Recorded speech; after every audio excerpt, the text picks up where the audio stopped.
ఓం మహాగణాధిపతయే నమః. ఓం గురుభ్యో నమః. ఓం శ్రీమాత్రే నమః. అరుణాం కరుణాతరంగితాక్షీం ధృతపాశాంకుశపుష్పబాణచాపాం అనిమాదిభిరావృతాం మయూకైః అహమిత్యేవ విభావయే భవానీం. శ్రీమాత్రే నమః. మనం ఈరోజు దక్షిణాయనం ప్రారంభమై 6 నెలలు ఉంటుంది.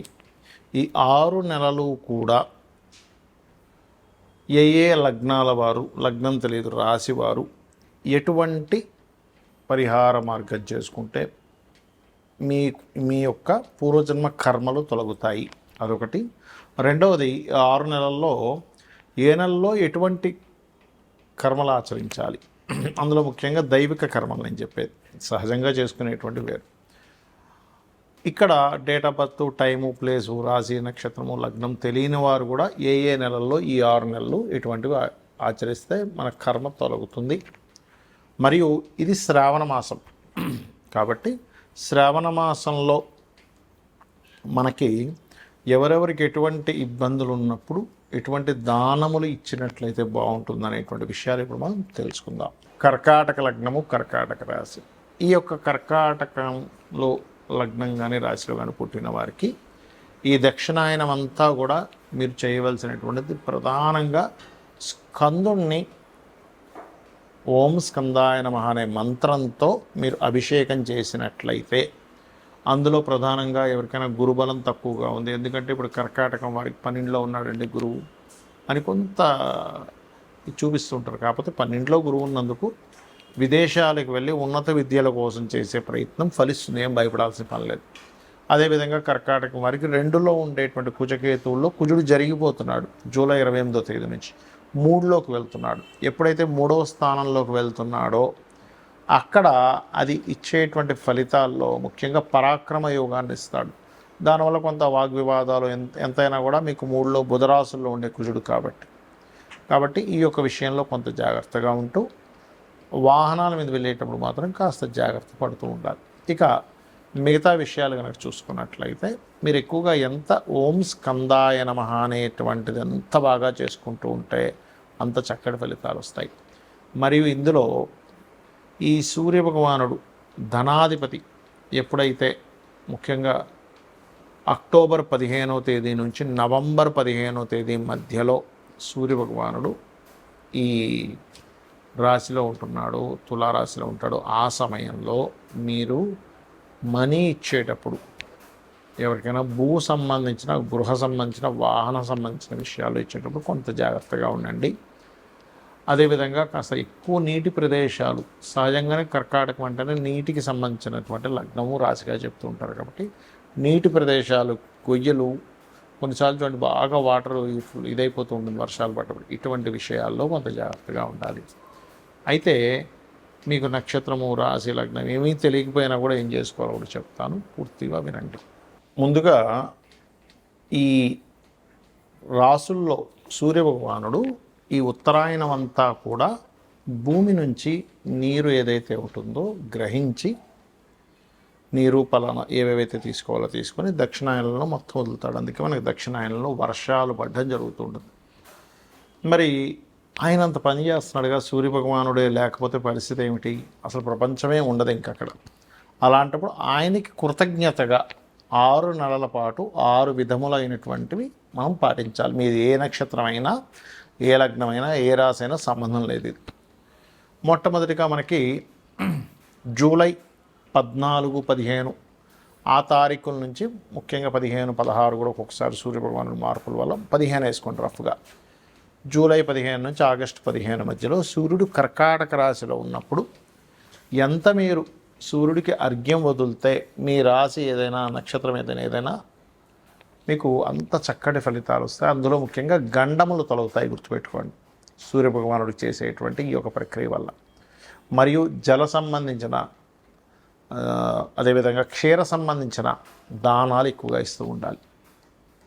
ఓకే, లేదా అన్నదానాలు ఎక్కువగా చేస్తూ ఉండాలి. గోవులకి ముల్లంగి తినిపించడం, మరియు కీరా లాంటివి తినిపించడం, ఈ సేవలు ముఖ్యంగా జూలై 15 నుంచి ఆగస్టు 15 మధ్యలో మీకు విశేషమైనటువంటి యోగాన్ని ఇస్తుంది. ఎందుకంటే మన యొక్క పూర్వజన్మ కర్మని తొలగించేటువంటిది ఏదైతే ఉంటుందో దేవతా ఆరాధనలో సూర్య భగవానుడికి ప్రధాన పాత్ర. దాని తర్వాత లలిత సహస్రనామాలు చేసుకోమని చెప్పారు. రెండు ఒకటే, ఆ అమ్మవారే సూర్య రూపంలో ఉంది అక్కడ. అదేవిధంగా విష్ణు సహస్రనామాలు చేసుకునేవారు విష్ణు సహస్రనామాలు చేసుకుంటారు. ఏదైనా ఆలయానికి వెళ్ళి సేవ చేసుకునే వాటి వల్ల కూడా తగ్గుతుంది. ఇక రెండవది, ఆగస్టు 15 తేదీ నుంచి సెప్టెంబర్ 15వ తేదీ మధ్యలో ఎంత సూర్య నమస్కారాలు చేసుకోవడము. అయితే ఇందులో రెగ్యులర్గా చేసే ఈ 6 నెలల్లో కూడా సూర్యుని వదిలిపెట్టకూడదు ఎక్కడా కూడా. మరియు గణపతి యొక్క ఆరాధన, సూర్యరాశుల్లో కేతు ఉన్నాడు కాబట్టి ఖచ్చితంగా పాటించాలి, గుర్తుపెట్టుకోండి. అందులోని ప్రత్యేకంగా ఆగస్టు 15 నుంచి సెప్టెంబర్ 15 మధ్యలో ఎక్కువగా మీరు హోమాది కార్యక్రమాలు, అందులో ముఖ్యంగా సుదర్శన హోమం చేయించుకోవడం చాలా మంచిది.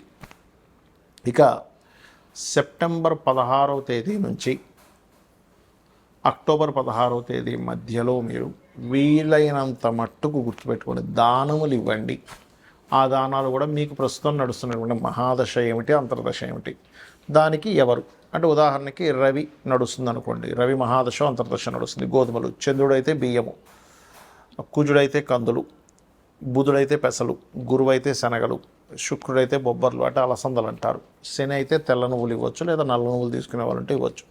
రాహు మహాదశ అంతర్దశ నడుస్తుంది అనుకుంటే మినుములు, కేతు అయితే ఉలవలు దానంగా ఇవ్వాలి. ఇది గుర్తుపెట్టుకోండి.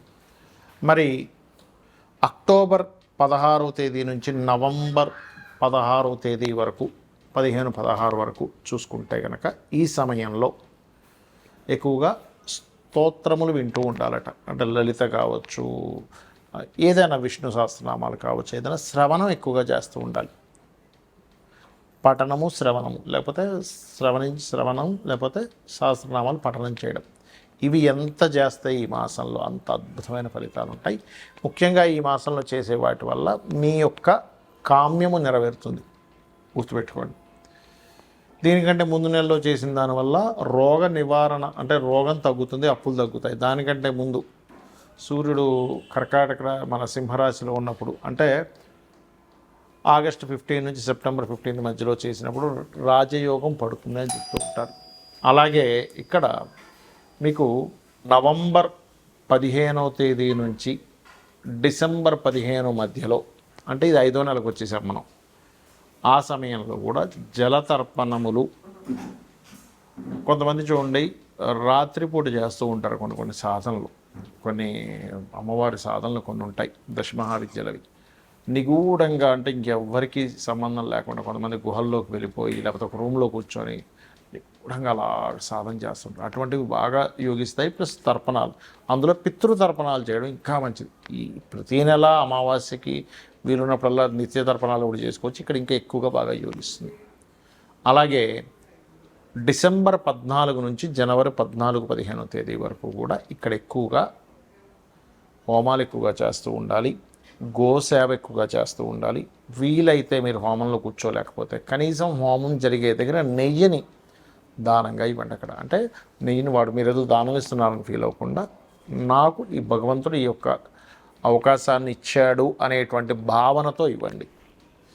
ఇక శ్రావణ మాసంలో శ్రావణ శుక్రవారాలు, సోమవారాలు, శనివారాలు, మంగళవారాలు ఉంటాయి. కుజదోషం ఉన్నటువంటి వారు శ్రావణ మంగళవారాలు చేసినట్లయితే ముఖ్యంగా స్త్రీలకి ఆ యొక్క దోషము తగ్గుతుంది. వివాహం అవ్వట్లేదు, కుజదోషం వల్లే అవ్వట్లేదు అంటే వేరేవి కూడా చూసుకోవాలి.